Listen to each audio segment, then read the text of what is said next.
121 सीत की अग्नि परीक्षा। सीत की अग्नि परीक्षा।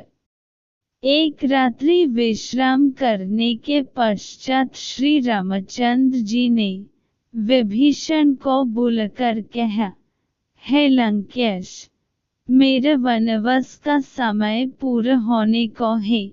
अब मेरा मन भरत से मिलने के लिए उद्विग्न हो रहा है। वे मुझे स्मरण करके दुखी हो रहे होंगे। इसलिए तुम ऐसा प्रबंध करो कि हम शीघ्रातिशीघ्र अयोध्या पहुंच जाएं।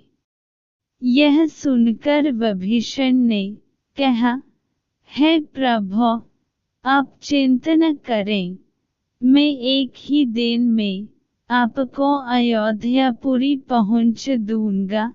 वैसे मेरी इच्छा यह थी कि आप कुछ दिन यहाँ रुककर मेरा आतिथ्य स्वीकार करते। जब श्री रामचंद्र जी ने वहां ठहरने में अपनी असमर्थता दिखाई, तो विभीषण ने तत्काल पुष्पक विमान मन गया, जो स्वर्ण से बना हुआ और नाना प्रकार के रत्नों से सुसज्जित था। रामचंद्र जी सब वानरों का उनके द्वारा की गई सहायता के लिए आभार प्रकट करके सीता और लक्ष्मण के साथ विमान पर सवार हुए। सुग्रीव सहित सब वानरों और विभीषण ने भी उनके साथ अयोध्या चलने का आग्रह किया, तो उन्होंने कृपा करके सबको उसी विमान पर अपने साथ ले लिया। विमान आकाश में उड़ने लगा। रामचंद्र सीता को लंका, सागर, सुवर्णमय पर्वत, हिरण्यनाभ, सेतुबंध, किष्किंधा नगरी को दिखाकर उनका महत्व बताने लगे। बीच बीच में सीताहरण के पश्चात की घटनाओं का भी विशद वर्णन करते जाते थे। जब विमान किष्किंधा नगरी पहुंचा, तो वैदेही ने सुग्रीव की भार्या तारा आदि को भी अपने साथ अयोध्या ले चलने का आग्रह किया।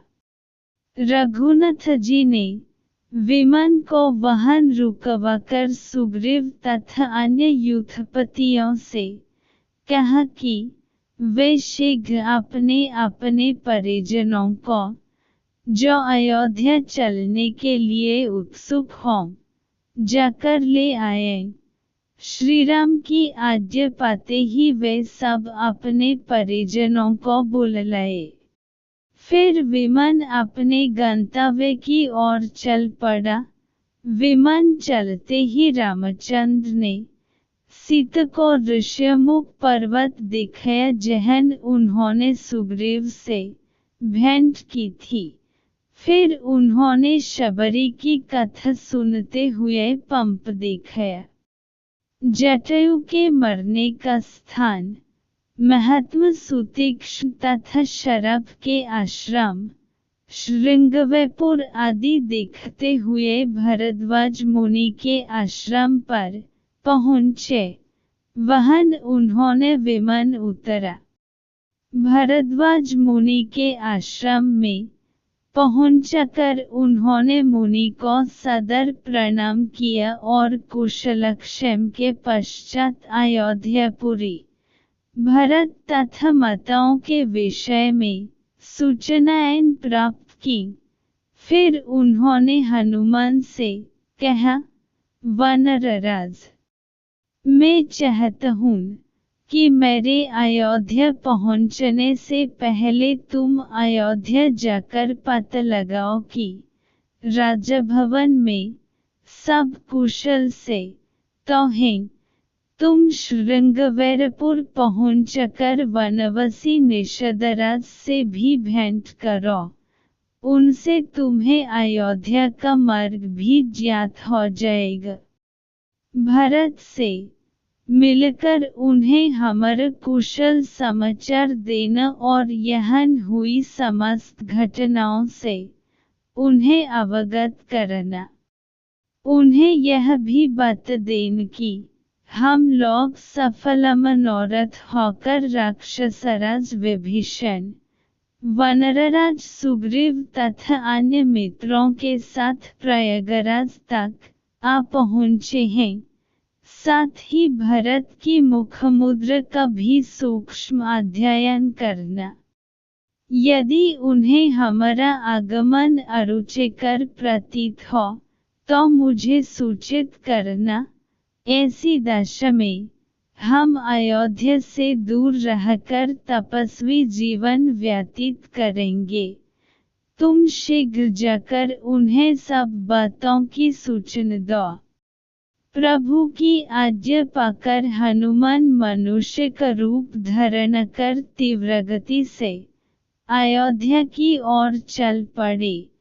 पहले वे गंगा और यमुना के संगम को पार कर श्रृंगवेरपुर पहुँचे और वहीं निषदराज गुह से मिले। उन्हें श्रीराम का कुशल समाचार देकर वे परशुराम तीर्थ, वलुकिनी नदी, वरुथी, गोमती आदि नदियों को पार करते हुए नंदीग्राम जा पहुँचे। अयोध्या से 1 कोस की दूरी पर उन्होंने चिर वस्त्र और कलम मृगचर्म धारण किए हुए दुर्बल भरत को देखा। वे तपस्यारत ब्रह्मर्षि के सदृश दिखाई दे रहे थे। भरत जी के पास पहुंचकर पवनपुत्र हनुमान ने दोनों हाथ जोड़कर उनसे निवेदन किया, देव श्री रघुनाथ जी ने आपको अपना कुशल समाचार कहलाया है और आपका कुशल समाचार पूछा है। आप इस अत्यंत दारुण शोक का परित्याग करें। आप शीघ्र ही श्रीराम से मिलेंगे। यह शुभ समाचार सुनकर भरत का हृदय हर्ष से भर उठा।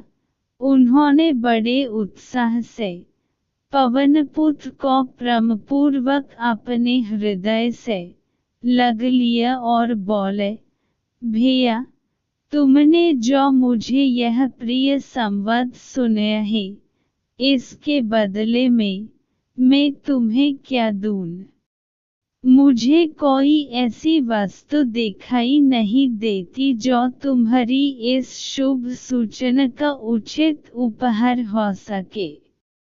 फिर भी मैं तुम्हें इसके लिए 100 उत्तम गांव, 1,00,000 गौएं और उत्तम आचार वाली स्वर्ण, रत्न तथा आभूषणों से सुसज्जित 16 कुलीन कुमारी कन्याएं पत्नी रूप में समर्पित करता हूँ।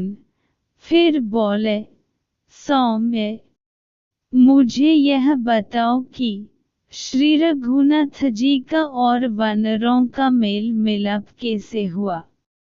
भरत के इस प्रश्न के उत्तर में हनुमान ने श्रीराम के वनवास से लेकर दंडकारण्य में प्रवेश करके विरथ को मरने, शरभंग मुनि के स्वर्ग से धरने, खरदूषण तथा त्रिशर को मरने, सीताहरण, गिद्धराज जटायु की मृत्यु, सीता की खोज करते हुए सुग्रीव से भेंट होने का विवरण सुनकर उन्होंने सीता की खोज करने, सागर पर पुल बांधने तथा सपरिवार रावण को मरकर वैदेही को मुक्त करने तक का वृत्तांत सुन डाला।